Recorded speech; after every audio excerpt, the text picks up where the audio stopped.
আজ আবার একটি ছোট্ট গল্প বলবো। আজকের গল্পটি একটু অন্যরকম, একটু স্বাদবদল হোক আর কি।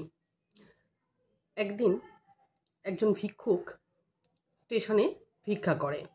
ভিক্ষা করাই তার কাজ। সে রোজ সকলের কাছ থেকে ভিক্ষা চায়। একদিন দেখলো একটা স্যুট বুট পরা ভদ্রলোক বসে আছে। সে অনেকবার তার কাছে ভিক্ষা চাইলো। মনে মনে ভাবলো, আজ ইনি নিশ্চয়ই একটু বেশিই টাকা দেবেন। অনেকবার চাওয়ার পরেও লোকটি তার দিকে একেবারেই দৃষ্টি দিচ্ছিল না। তখন সে তার গায়ে হাত দিয়ে বলল, বাবু, আপনি কিছু ভিক্ষা দিন। তখন লোকটি বলল, তুমি বিরক্ত করছো কেন? তুমি বুঝতে পারছো না যে আমি তোমাকে ভিক্ষা দিতে চাইছি না? লোকটি তখন বলল, আমি তো ভিখারি, আমাকে ভিক্ষা দেবেন? এটা তো স্বাভাবিক।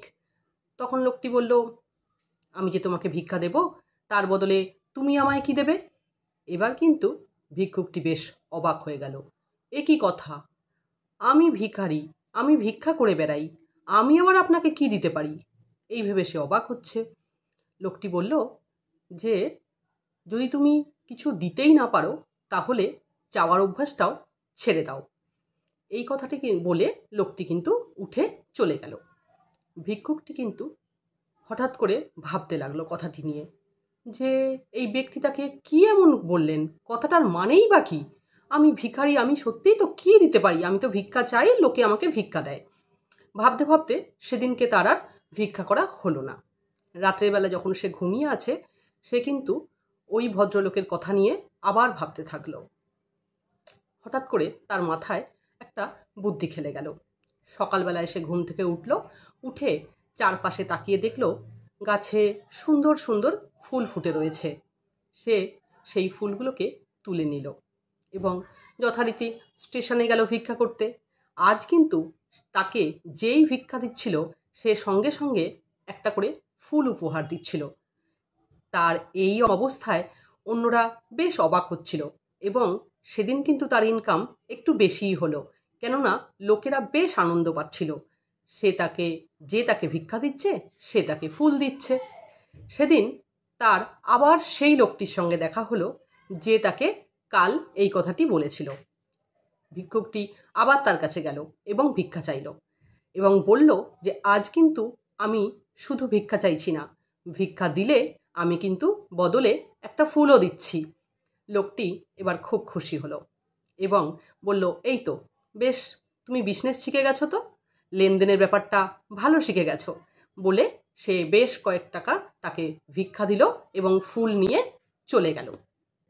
এই কথাটা সেই ভিক্ষুকটির মনে আরও বেশি লাগলো, যে আমি লেনদেন শিখে গেছি, আমি বিজনেস শিখে গেছি। কি এমন বললেন লোকটি? সে কিন্তু আবার ভাবতে শুরু করলো এবং পরের দিন কিন্তু সে আর স্টেশনে ভিক্ষা করতে এলো না। সে যা টাকা পেয়েছিল এবং সেই ভদ্রলোক বেশ অনেকগুলো টাকা দিয়েছিল, তাই দিয়ে সে পরের দিন গোলাপ ফুল কিনে নিয়ে এলো এবং স্টেশনের বাইরে সেই ফুলগুলো বিক্রি করলো। আজ তার আরও বেশি ইনকাম হলো। এরপরে তাকে আর 1 বছর সেই স্টেশনে দেখা যায়নি। লোকে ভাবলো পাগল হয়ে গেছে হয়তো, বা কোথাও চলে গেছে, কিংবা মরে গেছে হবে।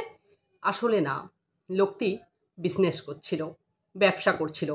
1 বছর পরে সে স্যুট বুট পরে সুন্দরভাবে সেই স্টেশনে এসে হাজির। আজ সেই লোকটির সঙ্গে আবার তার দেখা। সে লোকটির কাছে গেল এবং বলল, বাবু, আমাকে চিনতে পারছেন? লোকটি বলল, তোমার সঙ্গে আজকে আমার প্রথম দেখা, চিনব কি করে? ভিক্ষুকটি বলল, না বাবু, আপনার সঙ্গে আজ আমার 3য় বার দেখা, মনে করে দেখুন। লোকটি কিছুতেই চিনতে পারছে না, বলছে, না, আমি তোমাকে চিনি না, তুমি কোথাও ভুল করছো। ভিক্ষুকটি এবার তাকে সব বলল। প্রথম দিন আপনি বলেছিলেন যে কিছু পেতে গেলে কিছু দিতে হয়, আমি কিন্তু ফুল তুলে দিয়েছিলাম।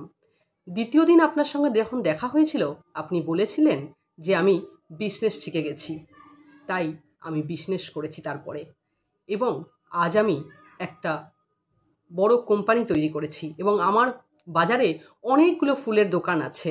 আমি এখন বিজনেসম্যান এবং দেখুন আজ আমার চাল চলন সব কিছু কেমন বদলে গেছে। পোশাক, তাহলে আপনিই আমাকে শিখিয়েছিলেন যে শুধু চাইতে নেই, সকলের নিজের যোগ্যতা আছে, যোগ্যতা অনুযায়ী কাজ করতে হয়।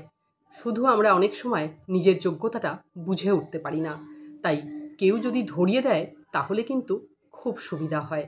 যেমন করে ভিক্ষুককে তার যে গুণ আছে, তার মধ্যেও যে একজন বিজনেস সে করতে পারে সেটা ধরিয়ে দিয়েছিল সেই ভদ্রলোক। সে কিন্তু সেদিনকে ভিক্ষা দিয়ে চলেই যেতে পারত এড়িয়ে, কিন্তু যায়নি, তাকে রাস্তাটা দেখিয়ে দিয়েছিল। এমন করেই মানুষের জীবনও বদলে যায়।